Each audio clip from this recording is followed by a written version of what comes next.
Men juda ko'p odamdan so'rayman, ko'pchilik har xil javob beradi. Ba'zida mana ota-onam deydi, ba'zilar mana yaqin do'stim deydi, ya'ni yiqilgan paytida va seni yaqin insoni kim degan savolga xuddi shunaqa deb javob beradi.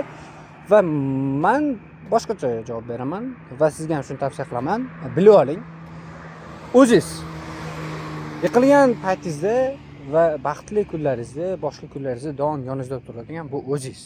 Agar siz o'zingizni yo'qotib qo'ysangiz, sizga hech kim yordam bera olmaydi. Ming ota-onangiz ham yordam bera olmaydi. Nima demoqchiman? Shu narsani bilib olinglar. Yaxshi kundan, yomon kundan doim yoningizda o'zingiz turasiz. Sizning eng yaqin insoningiz bu o'zingiz.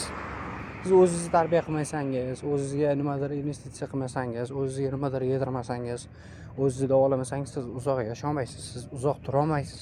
Siz uzoq boy bo'lib, uzoq shu moliyaviy erkinlikka erisha olmaysiz.